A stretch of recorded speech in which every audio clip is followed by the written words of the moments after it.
In June 1966, little did I know that the company whose foundation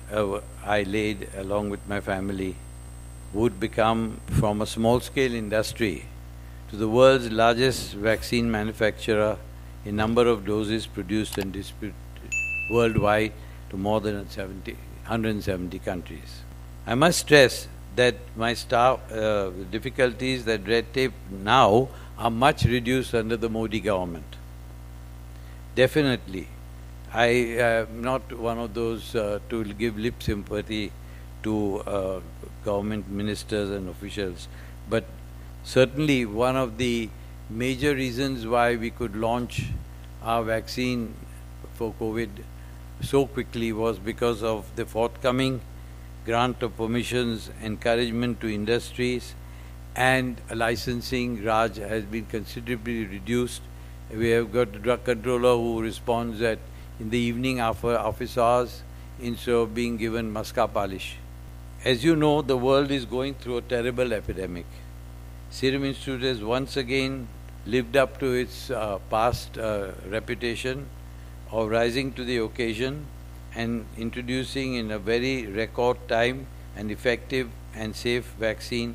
against the COVID-19. It would be not out of place to mention that my son took the initiative of manufacturing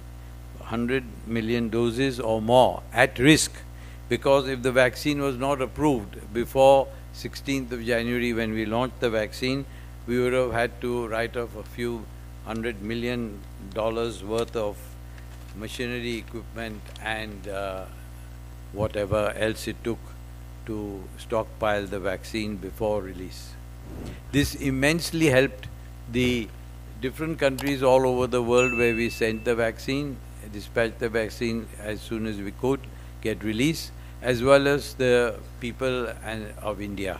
One thing is very important for the audience, which most probably know, that most of the vaccines that we made, and even some, even with the inflation as of today, are sold and given to WHO, the government of India especially, and other countries, poorer countries like Africa, at even less than the price of a cup of tea sold in restaurants here, not in five-star hotels. Even though I am a billionaire now, the wealth could have been at least 10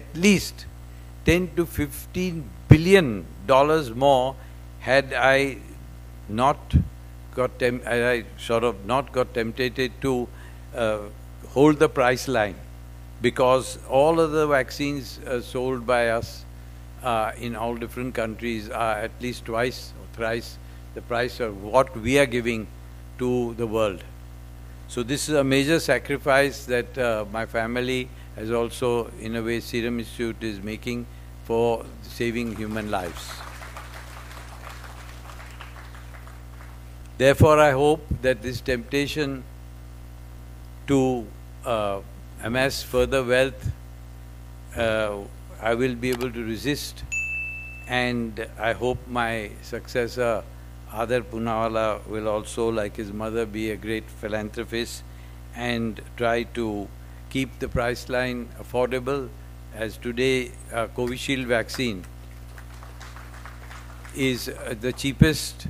COVID vaccine in the world, and we have $2 a dose, whereas we've been offered up to $20 a dose by so many countries.